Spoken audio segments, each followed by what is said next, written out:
سلام، خیلی خوش اومدید به جلسه دیگه از دوره رویای سئو. تو این جلسه میخوایم راجع به 2 تا اصطلاح خفن صحبت کنیم. سئو کلاه سفید و سئو کلاه خاکستری. من علی هستم و بریم سراغ ویدیو. سئو کلاه سفید یا وایت هت سئو اصولی ترین روش سئو، یعنی روش های استاندارد و اصولی برای اینکه سایت شما برای مخاطب دقیقاً بهینه باشه، مخاطب به جواب خودش برسونه تا گوگل کم کم رتبه سایت شما رو ببره بالاتر. اصولی ترین روش همینه، روشی هم که 100% جواب میده و قطعا جواب میده، همین سئو کلاه سفیده. اما در مقابلش یه اسم دیگه داریم به نام سئو کلاه سیاه یا بلک هت سئو. میاد از روش‌هایی که زیاد قانونی نیستن و به اصطلاح میخواد یعنی سریع رتبه بگیره استفاده میکنه، که البته خیلی جاها گوگل میاد میزنه و کلا سایت رو جریمه میکنه. پس سئو کلاه سیاه یه راه حل غیر قانونیه و کارهای داخلش انجام میشه که از نظر گوگل و موتورهای جستجو کار غیر طبیعی هستن و توی اکثر مواقع سایت هایی که از این روش استفاده میکنن خیلی سریع جریمه میشن. یعنی فکر میکنن خیلی راحت میتونن بازدید بگیرن، یه کوتاه مدته به محض اینکه گوگل بفهمه جریمهشون میکنه. مثلا چه کارایی؟ آقا شما از محتوای تکراری که استفاده میکنید، یعنی یه محتوا رو که چندین بار داخل سایتتون فرض کنید بذارید برای اینکه آقا یکی از اینا داخل رتبه بگیره، این میشه یه نوع سئو کلاه سیاه تر از کار کاملا غلطیه. ولی خب احتمالش هست که بالاخره از این 50 تایی که شما مقاله راجع به یه موضوع دارید میذارید یه دونش سریعتر رتبه بگیره. ولی خب چه اتفاقی میفته؟ به محض اینکه گوگل بفهمه شما دارید از محتوای دابلیکیت استفاده میکنید جریمه میشید. استفاده بیش از حد از عبارات کلیدی هم دقیقاً همین کارو میکنه. شما وقتی بیش از اندازه از عبارات کلیدی استفاده بکنید، یعنی کاربر رو اذیت کنید، که داخل ویدیوی قبلی که لینکشون بالا براتون میاد یه مثالش رو بهتون گفتم، شما وقتی کاربر رو اذیت بکنید با اون عبارات کلیدی، گوگل میگه آقا خب اوکی، من فهمیدم که این مقاله تو راجع به این مطلب، خب اینم عبارت کلیدی توی، من اینو فهمیدم، ولی اینقدر ازش استفاده کردی کاربرا ناراضی میشه، پس تو رو از نتایج به مرور حذف میکنه. استفاده از برچسب‌های غیر مرتبط، استفاده از لینک هایی که داخل متن مخفی ان یا کلا محتواهایی که برای کاربر مخفی ان اما گوگل موتور جستجو میتونه اونها رو بخونه، همه اینها خلاف قوانینه و شما وقتی ازش استفاده بکنید ممکنه رتبه بگیرید ولی کوتاه مدته. به محض اینکه بفهمه، یعنی خیلی کار ریسکیه، به محض اینکه بفهمه شما دارین این کار انجام میدید سریع رتبهتون رو میاره پایین. اما وسط یه نوع دیگه هم داریم به نام گری هت سئو یا سئو کلاه خاکستری. کلاه خاکستری حتما اسم شما رو به این یاد میندازه که اوکی، یعنی یه سری از سفید حتما بهره برده، یه سری از مشکی که رنگش شده خاکستری دیگه. تقریبا درسته ولی تعریف دقیقش این نیست. بذار بهتون بگم دقیقاً چیه. من سئو کلاه خاکستری رو پیشنهاد نمی‌کنم، ولی یه مثالش رو بخوام بهتون بزنم، کلیک بیت. یعنی چی؟ یعنی آقا من مثلا این ویدیو خب راجع به فرض کنید آموزش آشپزیه و میگم که اوکی توی این آموزش قراره که یه روندی صورت بگیره و مثلا یه دونه کباب کوبیده تشبیه بسازم. خب بعد توی عنوان ویدیوم بنویسم بزرگترین کباب کوبیده دنیا رو توی خونه ساختم. مخاطب روش کلیک میکنه میاد داخل، ولی در انتها میبینه که من بزرگترین کباب کوبیده دنیا رو نساخته بودم، نهایتا کباب کوبیده ساخته بودم خب 1.5 وجه بوده. خب میگن کلیک بیت یا تومه برای کلیک کردن، یعنی شما مخاطبتون دارید میندازین تو دام. خب این اشتباه دیگه، مخاطب پسند نیست. پس شما هر کاری که کاربر پسند نباشه و انجامش بدین، احتمال این هستش که بعد یه مدت گوگل تپ بندازتتون پایین. پس اصولی نیستش، غیر قانونی نیست، کسی نگفته شما کلیک بیت استفاده کنین گوگل بنتون میکنه، نه. ولی وقتی که شما بعد از یه مدت از این استفاده میکنید و این خیلی تکرار میشه، گوگل میفهمه که مخاطب رو دارید اذیت میکنید، اون موقع است که شما رو جریمه میکنه. یه مثال دیگه رو بخوام بهتون بزنم، دیدید مثلا بعضی وقتا میگه شما برنده خوش شانس ما هستید، روی لینک کلیک کنید تا آیفون 25 پرو مکستون رو ببرید و اینا. وقتی روش میزنید وارد صفحه‌ای میشه که عملاً هیچ آیدی برای شما نداشته، اون کاملا فیک بوده، هیچ اتفاقی هم نمیفته، مثلا هک و این چیزا هم نمیشید، ولی بازدید اون سایت به شدت رفته بالا. به اینا میگن سئو کلاه خاکستری. البته خیلی نزدیک به کلاه سیاه دیگه این قضیه. کلاه خاکستری یعنی آقا تو همه کارهای اصولی انجام میدی، خب یه تک و توک چند تا ترفند اینجوری هم ممکنه بزنی، ولی اینه که من دارم با این غلظت تعریف میکنم دیگه کلا میشه بیشتر همون سمت کلاه سیاه. یعنی اینکه آقا تو یه لینک بنویسی که شما برنده این فلان جا شدید خلاف قوانین نیست، چون ممکنه واقعا طرف برنده شده باشه و یه کسی از این لینک برای اون استفاده کنه. اما شمایی که از این کار داری برای یه چیز غیر واقعی استفاده میکنی، اسمش سئو کلاه خاکستریه. پس تبلیغات الکی اصلا خوب نیست. اگر اسپم باشه این تبلیغات که کلا میشه کلاه سیاه کلاه سیاه، سئو کلاه سیاه. یه مثال از سئو کلاه سیاه بدم.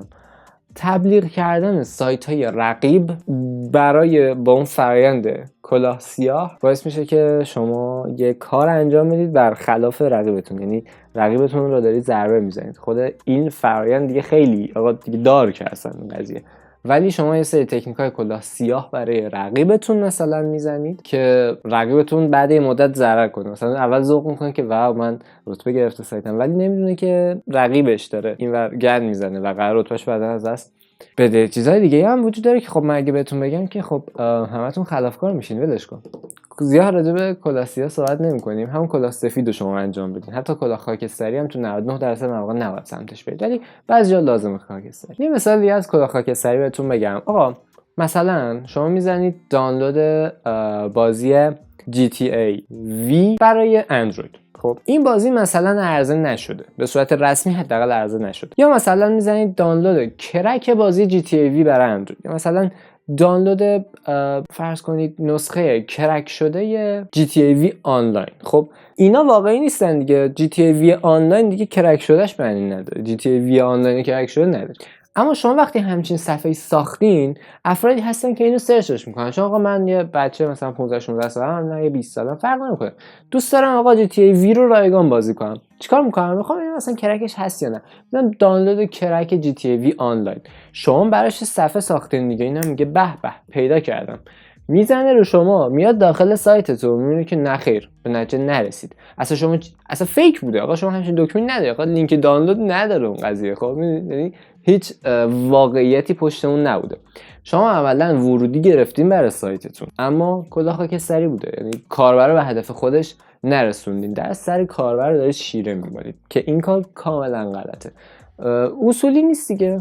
شما از این قضیه رتبه بگیری که چی، به دردت هم نمیخوره. آخه نهایتش این که ورودی سایتت میره بالا، بعد این مدت اتوریتیت یکم میره بالاتر، ولی اون کاربری که وارد شده که به دردتون نخورده. سئو اصولیه که تو کاربری که وارد میکنی رو گفتم جلسه اول که لینکش این بالا براتون میاد، یه فراینده. گفتم سئو فراینده. شما از زمانی که داری ایده پردازی میکنی تا زمانی که به محصول به فروش میرسونی، یا اون کالاتو به فروش میرسونی، یا اون خدماتتو ثبت میکنی، کل این قضیه میشه فرآیند سئو. اگر شما برای اون کاربری که داره میاد داخل برنامه داشته باشی، پس سئو خوبی داری. اما الان برای کاربری که میزنه کرک نمیدونم GTA V آنلاین، خب بعد اینکه اومد داخل سایتتون، شما چه برنامه‌ای براش دارید؟ خب که چی الان به چه دردت میخوره؟ نه تونست از سایتتون استفاده کنه، نه شماره‌شو گرفتی، نه تبدیلش کردی به خریدار، هیچ اتفاقی نیفتاد. پس شما کار بیهوده رو تقریبا انجام دادید. هر چقدر رتبه بگیری کم کم اون اتوریتی تو از دست میدی. گوگل میبینه آقا کاربر اومد تو سایت شما 3 ثانیه هم نموند، سر ثانیه دوم فهمید که سایت الکی خارج شد. خودت چجوری جستجو می‌کنی؟ یه مثال من همیشه به بچه‌ها میزنم.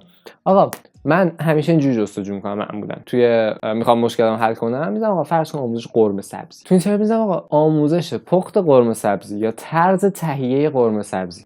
سایت اول، دوم، سوم، چهارم باز میکنم، بعد میرم تو سایت اول میبینم که منو نتیجه میرسونه یا نه. اگه رسوند که اوکی همون رو میخونم. اگه از ظاهرش خوشم نیومد، نمیدونم از قیافش خوشم نیومد، منو نتیجه نرسوند، خیلی سخت بود، زیاد تبلیغ داشت، میبندم میرم سایت دوم. شد نشد میرم سایت سوم، نشد میرم سایت چهارم. اگه نشد دوباره میام تو گوگل ببینم نتایج دیگه قضیه‌اش از چه قراره. همین اتفاق میفته که بین رتبه 1 رتبه 2 این رقابت حاصل میشه دیگه. آقا واقعا سئو کاری نداره. تو بعضی از کلمات خیلی سخته، ولی اگه شما اصولی انجامش بدین خیلی راحت میتونین رتبه بگیرین. من اتفاقا همین تابستون که این دوره آموزش داره ضبط میشه، یه سایت داشتم، یه سایت دستم که برنامه 6 ماه تا 1 ساله باشون بستیم. سر ماه دوم 5 تا عبارت کلی سختشون صفحه اول نه رتبه اوله و نمیاد، جابجا هم نشده تو این 2 ماهی هم که گذشته. غیر از اون 2 ماه، تو این 2 ماه بعدی هم که گذشته، البته مقاله‌شون داره آپدیت میشه، ولی تو همین 2 ماه هم که بعد از اون قضیه گذشته، رتبه‌هاشون یه دونه هم جابجا نشده. شما خیلی راحت میتونین رتبه بگیرین. این سایت که دارم بهتون میگم از میانگین رتبه 50، یعنی صفحه 5 الان رسیده به میانگین رتبه 14 و خورده، یعنی صفحه 2 میانگین از صفحه 5 به صفحه 2 توی چند ماه؟ توی 2 ماه، 2 ماه و نیم. این کار خیلی بزرگیه ولی شما هم میتونید انجامش بدین، به شرط اینکه اصولی کار کنید، برای مخاطب کار کنید. یادتون راجع به مثلث‌های سئو تو جلسات قبلی صحبت کردم، اون مثلث‌ها رو باید رعایت کنید. آقا پس یه جمع‌بندی بکنیم. سئو کلاه سیاه و خاکستری خیلی شبیه همن، پس نمیتونیم بگیم سئو کلاه سفید، خاکستری و سیاه و این وسط. نه، خیلی نزدیک سیاهه، اما ریسک پذیریشون به اندازه سیاهان نیست. یعنی تو قطعاً وقتی سئو کلاه سیاه میزنی داری اسپم انجام میدی، داری کار خلاف قوانین انجام میدی و قطعاً جریمه میشی وقتی بفهمه. توی خاکستری خلاف اخلاق داری کار انجام میدی، خلاف قوانین انجام نمیدی، خلاف اخلاق انجام میدی و کاربر داری اذیت میکنی. در نهایت منجر به بدتر شدن رتبت میشه هر دوتاش.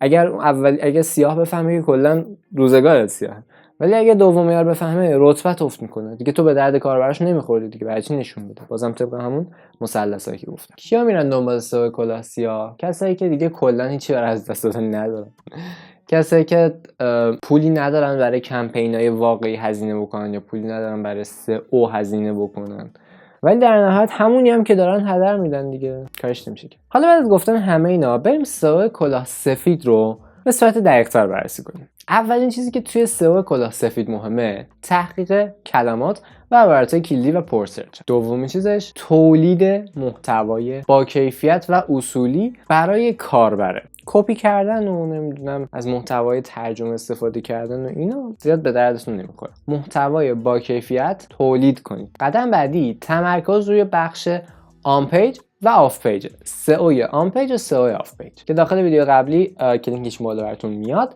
و جایی صحبت کرد. قدم بعدی اینه که آدرس صفحاتمون اصولی باشه، که راجع به اصولی بودن آدرس صفحات توی ویدیوهای آینده می‌خوایم صحبت بکنیم. قدم بعدی اینه که تو سورس سایتتون تگ ها هدینگ تعریف شده باشه. شما بتونید تگ H1 بزنید، H2، H3، H4، H5 و H6. قدم بعدی اینه که محتوای قدیمیتون رو بروز کنید.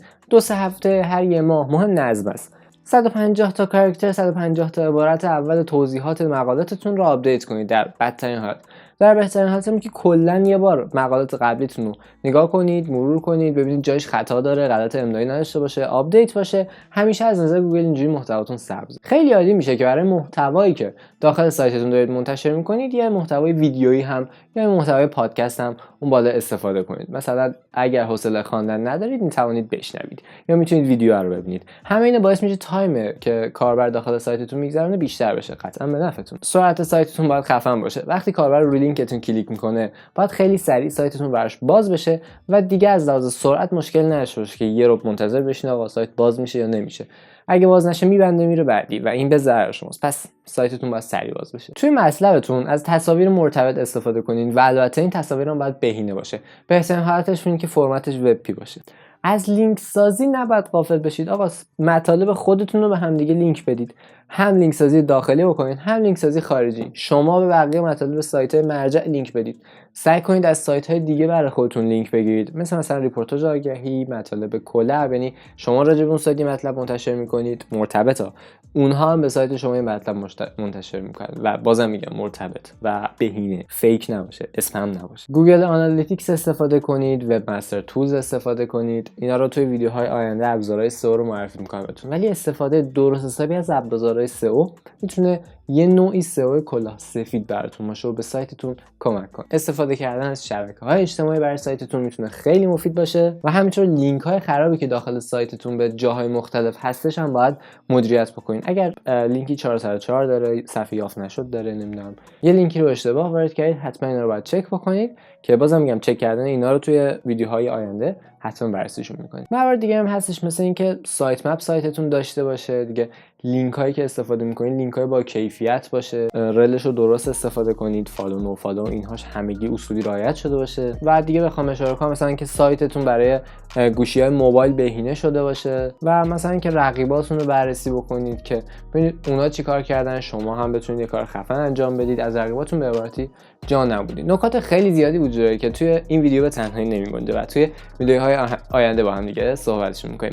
مرسی از اینکه تا اینجا ویدیو همراه من بودید. اگه ویدیو براتون مفید بود حتما لایکش کنید و از این نکته پایین حتما کانال رو سابسکرایب کنید. مرسی از اینکه تا انتهای ویدیو همراه من بودید. ویدیوهای جدید هم از کانال از دست ندین. خدافظ. ویدیو بعدی میبینمتون.